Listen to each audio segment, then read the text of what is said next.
Hello दोस्तों, स्वागत है आपका एक नई कहानी में। तो चलिए शुरू करते हैं। आज की कहानी हमारी है चार दोस्तों की। तो कहानी हमारी शुरू होती है गुड़गांव के एक पॉश कॉलोनी जहाँ पे ये लोग रहते हैं। चार दोस्त हैं, रवि, सुजीत, करण और अमित। तो ये चारों हैं। अमित इन सब में बड़ा है। तो बड़ा है, साथ साथ पढ़ाई करते हैं। इत्तेफाक से ये लोग साथ ही एक कंपनी में इंटरव्यू देने जाते हैं। इंटरव्यू देने जाते हैं तो इनका चारों का एक ही ऑफिस में, इत्तेफाक देखिए, एक ही ऑफिस में सिलेक्शन हो जाता है। जब सिलेक्शन हो जाता है, लेकिन उनके कैबिन अलग अलग हैं, मतलब एक ही बिल्डिंग में हैं, एक अलग बिल्डिंग में है, एक अलग उसी में है। तो चारों जो है मस्त में रहते हैं। जो अमित है वो बड़ा है सब में, और बाकी के सुजीत, रवि और करण ये उनसे छोटे। करण दूसरे नंबर पे है और सुजीत और रवि दोनों छोटे हैं। सुजीत और रवि जो है थोड़ा सा मस्तीखोर हैं, मतलब मजाक वगैरह करते हैं। तो इनसे ऑफिस बहुत ज़्यादा प्रसन्न रहता है कि मस्ती मजाक में रहते हैं, हमेशा से एक दूसरे से अच्छे से अटैच हैं। और जो अमित है वो थोड़ा सा गंभीर रहता है क्योंकि वो बड़ा है, और सभी लोग उसको भाई कह के सपोर्ट भी करते हैं। तो ये चारों एक सोचते हैं कि चलो भाई, चलो घूमने चला जाए।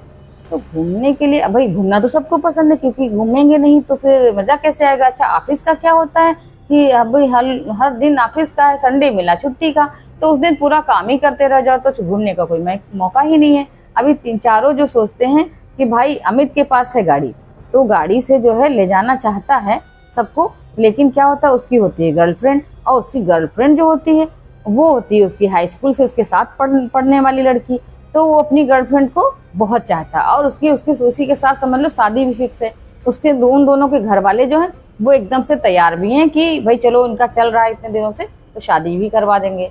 तो इस तरह से तो वो तो फ्री नहीं हो पाता, क्योंकि जब उसको टाइम मिलता है तो वो अपनी गर्लफ्रेंड से बातचीत करता है या उसके साथ मिलने वगैरह पहुंच जाता है।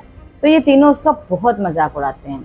इधर जो होता है दूसरे नंबर पे करण, उसकी भी एक गर्लफ्रेंड होती है, लेकिन उसका हो जाता है ब्रेकअप दो महीने में, वो भी फ्री हो जाता है। तो क्या होता है, जब ये किसी तरह से समय निकाल करके 3-4 दिन का सोचते हैं कि चलो भाई फ्राइडे को हम लोग चलते हैं, अमित भाई गाड़ी ले चलेंगे, हम लोग साथ में चलेंगे। तो करण कहता है ठीक है, हम मनाएंगे। देखो, तो अमित को वो राजी कर लेता है। राजी कर जैसे ही वो आते हैं, चारों मिलते हैं एक साथ, तो कहता क्यों भाई, भाभी ने जाने के लिए इजाजत दे दी, छोड़ दिया?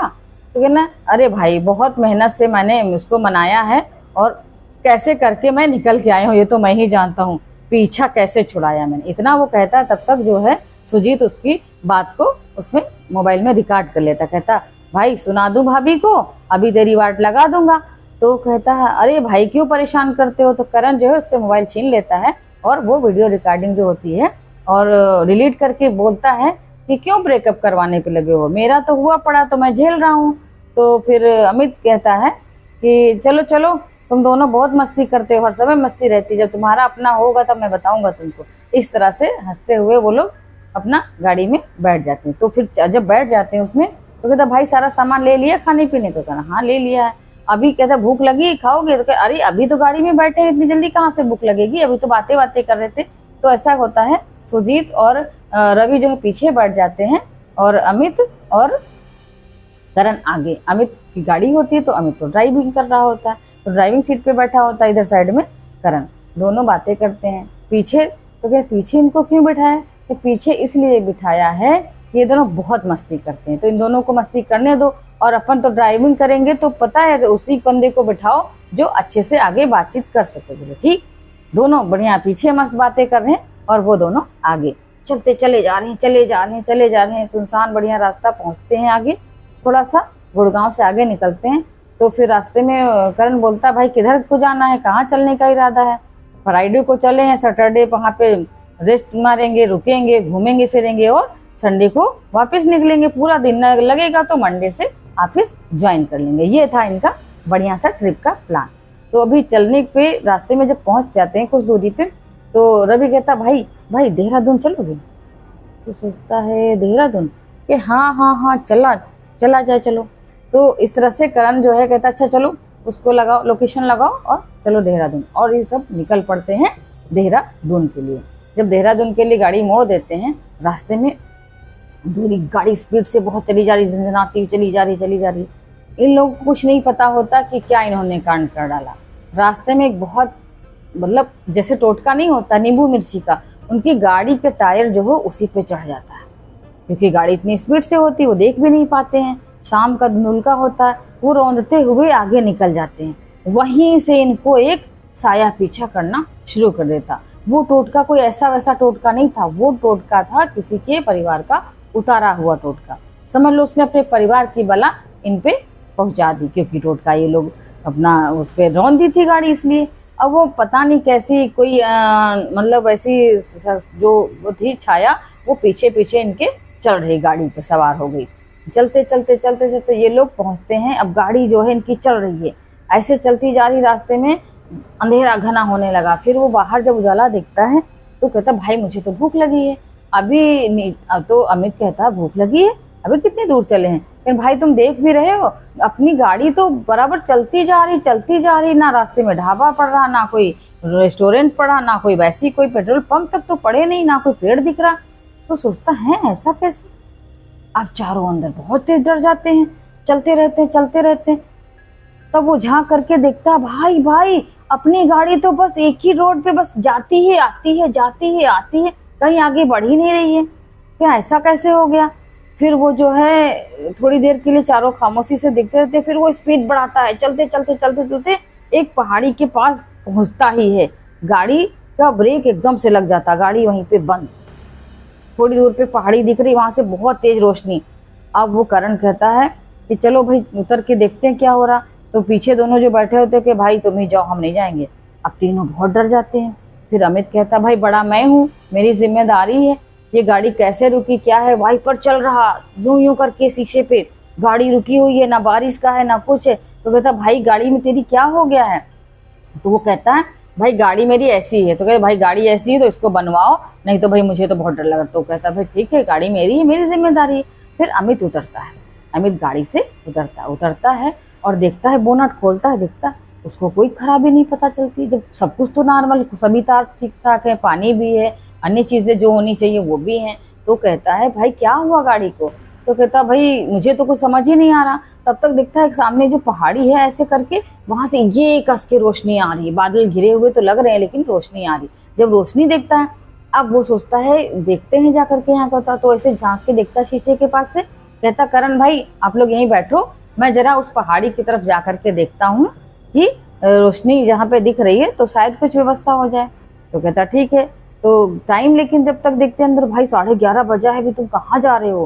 कहना बस गया यूं गया मैं आया।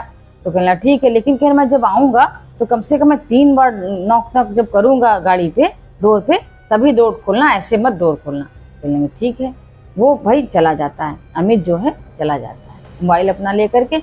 इधर तीनों लोगों से कहता है तुम लोग इमरजेंसी कार लगाओ, कोई हेल्प मिलनी चाहिए, क्योंकि हम लोगों की गाड़ी कहाँ है कैसे है हम लोगों को इस एरिया का कुछ भी पता नहीं। अब सभी अपना अपना मोबाइल यूं लगा रहे हैं, लेकिन होए क्या, वहां तो नेटवर्क जाम, कुछ है ही नहीं। सब हैरान परेशान, अब क्या करें। पास में होता है एक पेड़, बिल्कुल तरक बड़ा सा, लेकिन उसमें पत्ते वत्ते कुछ है ही नहीं, ऐसा लग रहा। देखते हैं कि एकदम ठूठा सा पेड़ खड़ा हुआ बिना पत्ते का, सूखा सूखा सा लग रहा, झाड़ जैसा, लेकिन वो पेड़ बहुत ऊंचा। पहाड़ी पेड़ वैसे भी ऊंचे होते, लेकिन वो सूखा हुआ पेड़ था। अब इन लोगों को और डर लग रहा, जैसे जैसे बिजली कौन थी तो उनको पेड़ दिखता अंदर से, लेकिन घुप अंधेरा। तीनों अंदर बैठे वेट करते इतना परेशान हो गए, करीब बज गया उनको 1 से 1.5 घंटा एक्स्ट्रा हो गया। जब बहुत देर हो गई तभी उसको डोर किसी ने ऐसे नॉक किया, लेकिन ये क्या 2 ही बार हुआ।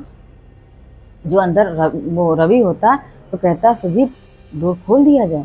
तो आगे से करण कहता नहीं भाई, अमित भैया ने कहा था डोर मत खोलना जब तक कोई 3 बार ना करे। 3, 4, 5, 8, 15 नॉक करते जा रहे। इतना परेशान वो हो गए अंदर, इतना डर गए, लेकिन वो खोले नहीं। तब तक जो है करण होता है तो वो इतना मतलब परेशान होने लगते हैं, उसको हो जाती है अस्थमा की परेशानी होती है रवि को, तो एकदम से खांसी शुरू हो जाती है। लेकिन करें तो क्या करें, पीछे जो है सारा सामान डिग्गी में है और वो निकाल भी नहीं सकती, बहुत परेशान। तो करण जो है साहस करके निकलता है इधर साइड से कि निकाल दूं दवा उसकी अस्थमा की, जिससे पंप। तो वो जैसे ही खोलता है, निकलने को ऐसे होता है, तो अब वो देख रहा है कि करण निकला है और पीछे से रवि देख रहा है कि वो ऐसे गया। जैसे ही वो निकलता है बिल्कुल अंधेरे में एकदम गुम हो जाता, इतनी ठंडी हवा आती है एकदम से, और वहीं पे वो गायब। अब वो ना इधर दिख रहा ना उधर दिख रहा। अब भाई दोनों एक दूसरे का हाथ पकड़ के चुप मार के ऐसे बैठ जाते हैं, बहुत थरथराते हैं। गाड़ी नॉक पे नॉक किए जा रही, वो डोर फिर नहीं खोलते इतनी तेजी से, और इतनी तेजी से फिर कोई ऐसे लगता है बाहर कोई इतना बिल्कुल बहुत ज्यादा ताकतवर इंसान आता है, ऐसे करके खोलता है हैंडल, बहुत ऐसे पूरी गाड़ी यूं हिला देता है, पूरी गाड़ी। अब वो दोनों अंदर इतना चिपके ऐसे बैठे, भाई आज तो भाई कैसे बचा जाए, बस कैसे तक करके आज हो। इतना बढ़िया हनुमान चालीसा पढ़ते रहते हैं कि हे महावीर बाबा हमारी जान बचा दो, ये कर दो वो कर दो। दोनों एकदम से जुटे रहते हैं, पढ़ते रहते बराबर बराबर।